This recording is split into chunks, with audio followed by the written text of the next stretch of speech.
Broadcasting from the business capital of the world, this is the Podcast Business News Network.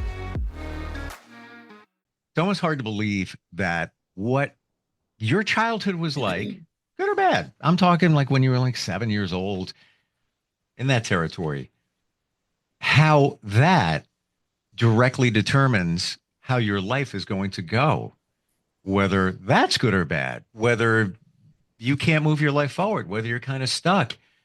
Most times it goes back to your childhood. And we've skimmed this together once before, but the feedback was great. And you know what? It bears to talk about again because in my journey and hearing the journey of others, it's everything. It's everything. It's called the shadow work that needs to get done. And she helps all of us realize that what's going on, coaching people forward. She's got a great practice called Beautifully Broken, and we are in many different ways. Dawn Manderfeld is back with us. How you doing today? It's a good day. Another good day. The sun is shining. Every day the sun is shining, it's a good day. I walked out today, New York area. I know that you're Minnesota, right? Yep. I'm sorry, Minnesota. And I walked out today and I expected it to be warmer. And I'm like, all right, this is gonna be great. I'm like, it's a little kind of cold out. All right, well, I'm still gonna take a walk with the dog and everything, but it felt good. Yeah, like you said, when the sun is shining, it gives you that energy. We love energy, right? It does. Very true. So the shadow. Why do they call what we encountered in our childhood? And I'm not talking about like major bad stuff, just stuff in general. When you need to work on it later in life, and we'll get to why and how, but they call this shadow work. I'm hearing this more and more, that term. Why do they call it that? Is that like your little shadow, meaning your younger self? Is that what it is? Um, it can mean a couple different things, but I know in what we were going to be sharing and talking about today is when as we get older and we make certain decisions, and as our life takes different turns and goes in different ways, what the shadowing means is, let's just say you came from a family where you didn't really see your parents be very conducive to working. Let's say they had jobs off and on. So then when you get older, you want to make the decision. Let's just say you're one of those that's going to make the decision that I'm going to get a good job. I'm going to do what I want to do. I'm going to work really hard. I'm going to have the things I want to have. Mm-hmm. And you start going that way, then all of a sudden you don't like your job, or you get tired of your job, or you don't like the hours, and your brain can trigger back to, well, we always made it and they weren't always working all the time. So, you know what? I don't like my job, so I'm just going to quit and I'll find another job down the road. But I just don't want to work for a couple of weeks. I literally know people like that.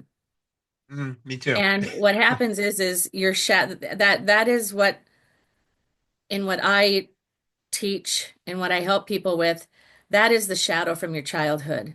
Is that when you get against a wall and you come onto something that you're just so tired of, you resort back to, well, it worked out when I was little, when I saw my parents do it, you know, and you kind of Hmm. you kind of go back. Do you see where I'm going with that? I've never Oh, heard it explained this way before, in that when your back is up against a wall or you've confronted a challenge. yeah. I've never seen it that way. Got to process that. Okay, I got you, but I've never, so this is new for me.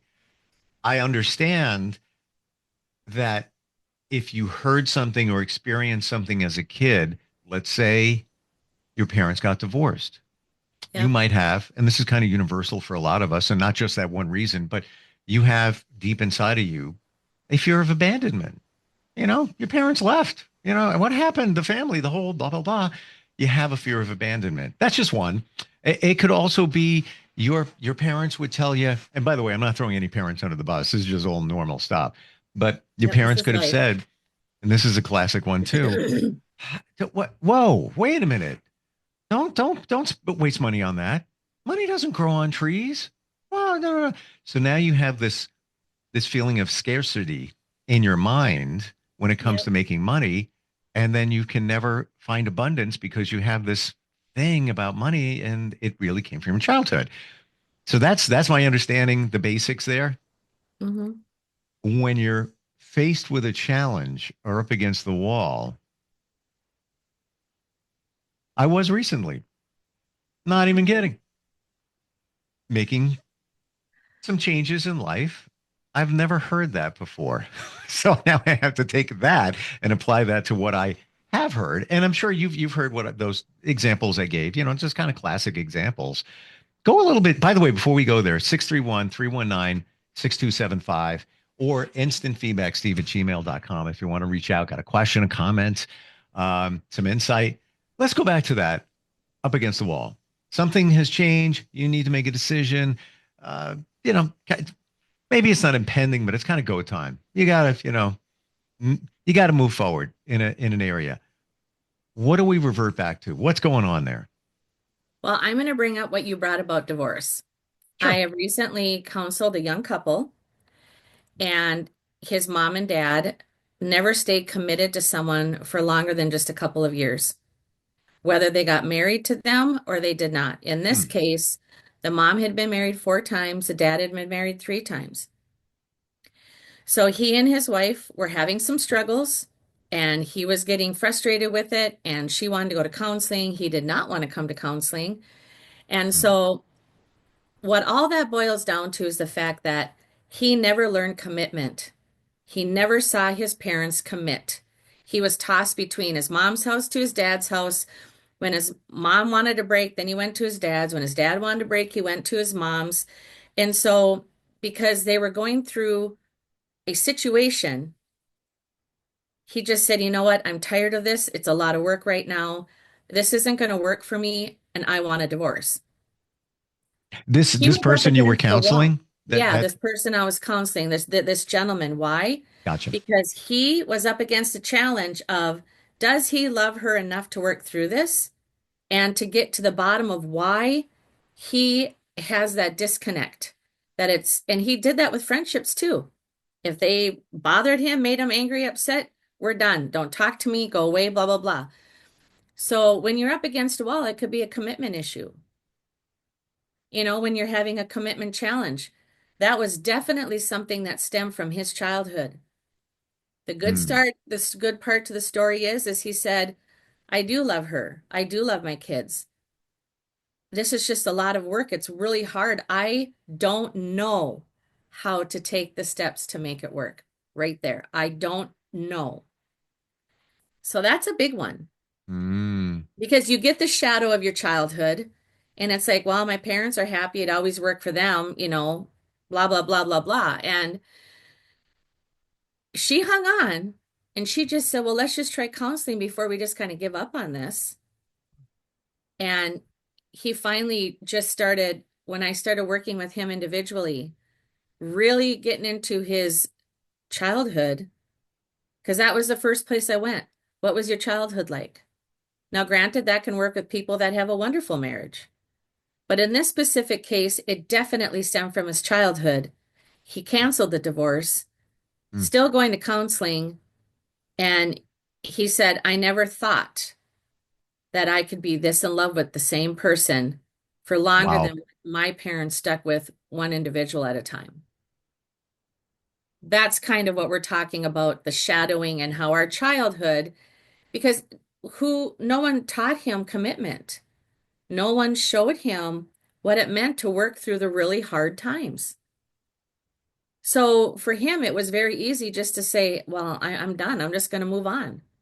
I'll help with the kids, but I don't want to be married to you anymore.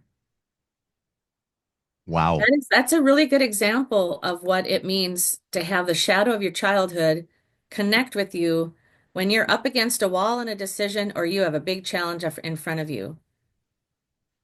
Wow. I feel the happiness for him in that the light sh- has shined on the shadow and revealed it, and now you can move that aside. It's almost as that's the cloud. There's a cloud right there. The cloud went away. You have sunshine. You have love on a sunny day. What song was that? My girl. And it sounds like that. Now he sees it in a totally different light, literally and figuratively, in this situation. But he Um, was also blessed that she was willing to give it time. mm, He was with somebody who said, I do love you. My family did stick it out through the tough times. Let's at least try, So he realizes now that she literally was going to fight for it. And wow. he had never had anyone fight for him. He had never had anyone fight for him, and she did. Wow. In that situation, now that was the commitment to relationships. Yep. From what you heard from him, was he like that in other parts of his life? A Yep. job. Like, yeah, it's all right, man. I'm not going to stick with this. Um, I took up tennis. Yeah, it was good. I'm not into it anymore. Yeah, I'm not just not feeling it. Oh, no. Not with sports or anything, but with friendships. Okay, so that's Yep. where I was going with that. Yep, Whether it yep. was So he had relationship friendships that based. were really good, and then all of a sudden they said something that he misinterpreted, he realizes now. And for him, it was just easy to not deal with it and say, you know what, I'm done. Right. Wow. What a game changer in your life. Like how this all like I just like um I feel great for him that he figured this out. But yeah, to your point that his wife was willing, how does she know that he didn't just say, yeah, this is what's going on. Yeah, I talked to this life coach, Dawn, and this is what she told me. The wife could have said, really? you know, she believed in him and believed in, I guess, the process that it's going to Yeah. take some time. Where is he with that right now? They are doing great. It's been about 9 months now, and he never left the home. He's still in the home. Wow. He kept his job. He's working hard. Cool. Um, she has a job now, and he's willing to watch the kids on the weekends when she's working. And it was like a light bulb literally went off in him when I shared the words, "Do you know she loves you enough that she's fighting for you? Have you ever had anyone fight for you for your time, your relationship? That's how much she loves you." And that's when it really hit him that no, I just got tossed around. Mm, Like, no, I mean, and that's huge. That's happening a lot. yeah. Yeah. Well, we're in a very disposable world too, where, you know, Exactly. you don't get things fixed anymore aside from your car. It's like the TV. Yeah, throw it on, get another one. I think we have a call. Hi, can you hear us? Yes, hello. Hey, beautiful. Who's this? This is Craig. Craig Ackerman. Good morning. I was just curious to know. I know if you think that specific childhood experiences shape our coping mechanisms as adults. Did you hear Oh, him? definitely. Yes. Yeah. Yeah, I always thought that. I didn't see what your thoughts are on that. Um, our coping mechanisms with any situation in our life will come from our childhood. Oh, And that during that time, it's when we get older and we start realizing it and we start seeing a pattern. That's yeah. when we need to make a decision. Do we want which direction do we want to go, Craig? Which way do we want to go? Do we want to go in the direction of our childhood, which may not have taught us the best coping mechanisms, or are we willing Uh, to change that now that we are adults? Hmm. you see And that it's not that that was easy. right. Yeah, I know. That was a great answer. Yeah, Hmm. it's gone to my head, about childhood experience and like would that affect, later in life and you just pretty much nailed it. Thank you. Isn't it crazy when you have those aha moments where it just comes clear? It's like, oh, that's why I do what I do. Not like Uh, you're looking for it, but it just presents itself. Bottom line. Thank you. Yeah. All right, Craig. Thanks a lot. Appreciate it. I bet you have a lot of aha moments with the people you work with. I do, and it really helps me know that I'm doing the right thing. Mm, That um it makes me realize that my life experiences are really helping other people as I have decided to make the choice to choose the path I really want and to not let the people in my life that are negative, that try to destroy me, Mm, to not let them have that power over me. You know, and coping mechanisms, as Craig had called about, a lot of that is how much power are you going to let your past have over you? You have to come to a choice where you need to really think about that. Think about what really hindered you in the where you are right now in life. And it's okay to seek out help. It's okay to seek out someone to help you because having someone on the other end um to make your brain kind of work in a different way and make you face things can really help in the direction that you are going to end up going. And it's worth the time. mm. And Everybody is worth that. completely. And yeah, you can Google some of this stuff, but it's not going to have the personalized clarity that you really need that you get when you talk with somebody. Yeah, it's easy for us to say, yeah, stuff in your childhood directly relates to how your adult life is. Put a period at the end of that sentence and okay, take that and process it. But you're not going to get specific details. Um, Yep. but that's what's going on. Let's go to, we have Maria in Corpus Christi, Texas. She says, I've been in a relationship with someone for 16 years. She's toxic and unsupportive. I'm starting to think that it may be because of my mother, because our relationship was sort of up and down. What are your thoughts? Our relationship with our mothers are very different than our relationship with our dads. Hmm. And Maria, very well can be because you weren't nurtured probably in the right way. I'm not really sure what your childhood was, but they say a lot of the nurturing comes from our mother, and that's where we can learn a lot of connections and believe in ourselves and know that we're worthy of certain relationships. And when you weren't really given that, it can be very hard to see what to accept and what not to accept. And if you are realizing now that you are in a toxic situation, then you can make the choice to say, I don't want this anymore. I don't need this anymore. I've tried to help this person. I realize after all these years I cannot, but now I'm going to help myself. Mm, And once you help yourself, the right friendship and relationship will come along yeah. because you're going to believe it will, and you're going to see it in a totally different way. And others are going to see you in a totally different way. And your energy that you put out there is going to be totally different that others It's pick going up to on. attract different people. Exactly right. Yes, Yeah. In Maria's situation, we don't know the full details, but let's, exactly. as they say, let's riff on that. Let's take that and look at it different ways. So she's been with somebody for 16 years. She's identified this person as toxic and unsupportive.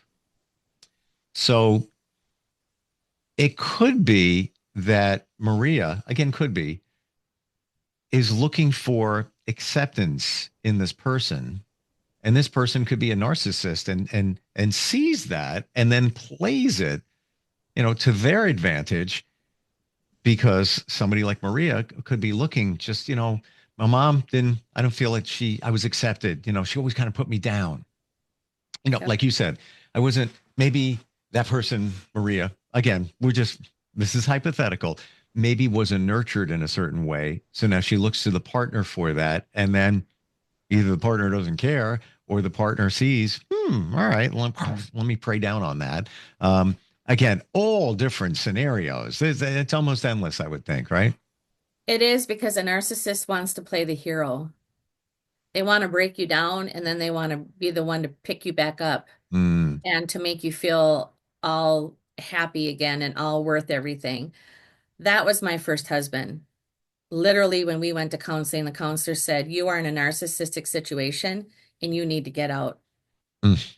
So, yes, and in that situation, that's probably, like you said, Maria really wants acceptance because she is a good person. She probably gives this person what that person wants and meeting that person's needs, and she's not getting it. If that's what the situation is, then yes, he's going to continue or she's going to continue to be the hero. And then it's going to make our endorphins and our happy part of our brain go, okay, yep, I can deal with this a little bit longer. Hmm. And then you have that situation, the narcissist situation, where you broke that person down. Now they're crying. Yeah. I'm just guessing here, but I would think the narcissist is like, this is great. This is, I That's did what they it. feed on. A narcissist feeds on your emotions up and down constantly. That's what feeds them. Hmm. Wow. Yes, I have a whole book on narcissism. And believe me, I've read it a few times. It's pretty worn out, actually. It's right up there in my in We, my we, in my books. we could do a whole podcast or 10 on that topic. And I've often heard that the best way to confront somebody like that is with facts. Just It is. Yep. because they can't dispute it. Now there's not a gray territory within emotion. You did this. I did this. You did this. Fact, fact, fact. Oh, no. Oh, really? Well, here's a text. Um, Yeah. So I guess a challenge for Maria would be this. Take the emotion out of it and see how that person responds. If you are this close to knowing that this is a toxic relationship and you're close to getting out, take your emotion out of it, let that person act however they want. Do not respond to them in the way you normally do, and just see what happens. so let's look at that even a little bit deeper. I had a feeling you were going to say that. Again, all different angles. Um, so Maria is having challenges. Why hasn't she, 16 years? Why hasn't she left? Why isn't she? It sounds, we use the word toxic and unsupportive. It doesn't sound like a good situation. She may be hanging in there because her Of fear. self-worth Fear. and fear of abandonment. Now we're back, to that again. Yeah. Fear of starting over again. Fear of not being strong enough to do start over again, and all of that. I can't do this, and that could be because her partner of 16 years has just beat on her so much that her self-esteem is all the way at the bottom, or that could be maybe from her relationship with her mom, parents, whatever it might be. Um, she has, that minimal self-worth. Again, so many different scenarios and many that can be working together against us, right? Yep. It Yes. doesn't have to be just one I was situation. going to say it's usually not just one situation. It's a few of them all put together. Yeah. Yeah. And then you start believing the BS, Yeah. that from those different things that present themselves, and then you are quote unquote stuck. Maria sounds But like it she's also stuck. blocks us from growing forward. Sure. You can't grow forward when you're in a situation that long. And it really is going to take a mindset. For me, mine became physically abusive. And it wasn't until I had a friend strong enough to say, "Hey, Don, you're better than this. I'm going to help you get out of this." And that's when it just clicked on me. But I had children. I don't know if Maria has any children, but I had children. And one day I remember watching them outside playing, and I went, do I want my sons to think it's really okay to do this to their wives or to women? And do I want my daughters to think it's okay to be treated like this? That was one of the huge connections for me, is that absolutely not. And that's when I started going, what am I doing? I don't deserve this, but it didn't happen right away. It took a few years. Yeah. I mean, you got a lot of years of undoing, a lot of years of realization, um, and rewiring your brain, having it think differently in these situations, like that client that you worked with. Like I'm sure he sees everything in a totally different light Oh now yeah, that. it has changed him. You can see such a freedom in him now. I mean, it's crazy, Would you but it's say? fun. It's fun when you see it go in the right direction. Oh yeah, But yeah. it's man, our minds are so powerful, and how we viewed things from our childhood are so powerful to the direction that we take as we get older. And each season that we mature more and more little shadows are going to pop up. Mm. You know, it really is, and it's inevitable. They're just going to pop up. Even if you've gotten past them, you've moved past them, some of those little shadows are really never just going to go away and disappear. Once you have kids or once you have a certain job, new little shadows that go along with it are going to pop up. How are we going to deal with them? Now you know, and now you know how to tune into your inner being so you can see them pop up. You know that we never would have seen them before.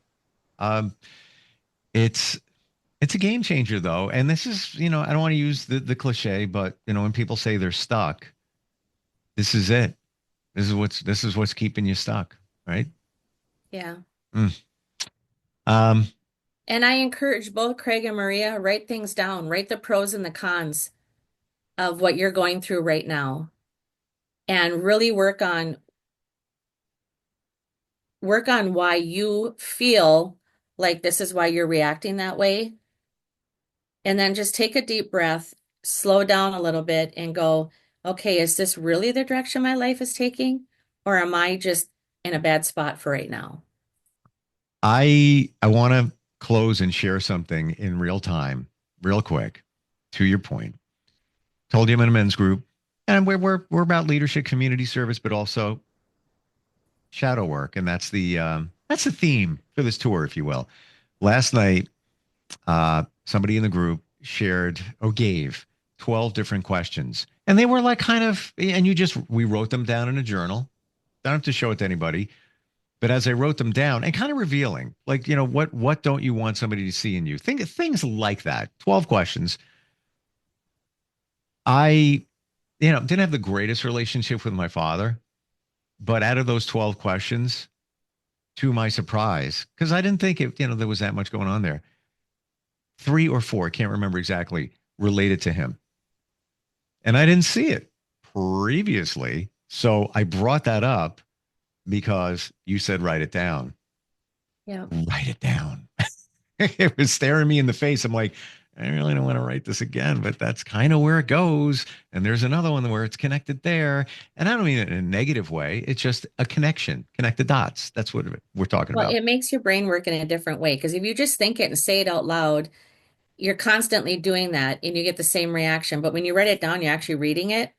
And then you look at it again, you read it out loud to yourself, you're like, Mm, oh wow. I mean, that's another whole new visualization that makes your brain think in a whole different way. yeah, You know, because it now exists. It did it's exist. It's real, but now it truly exists. if And it's on paper. It's funny how a little paper can do that to you. well, Lee Iacocca, the big car guy from back in the day, I'll never forget this.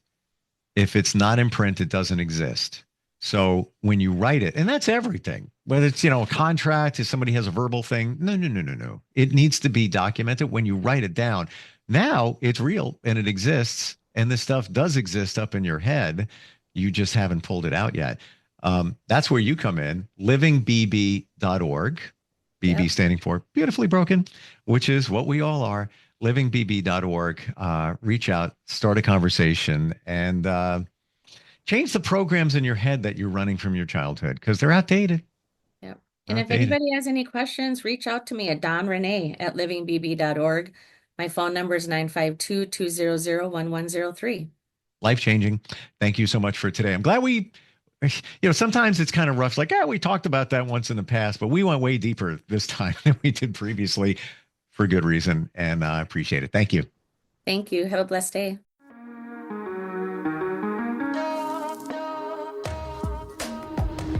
Broadcasting from the business capital of the world, this is the Podcast Business News Network.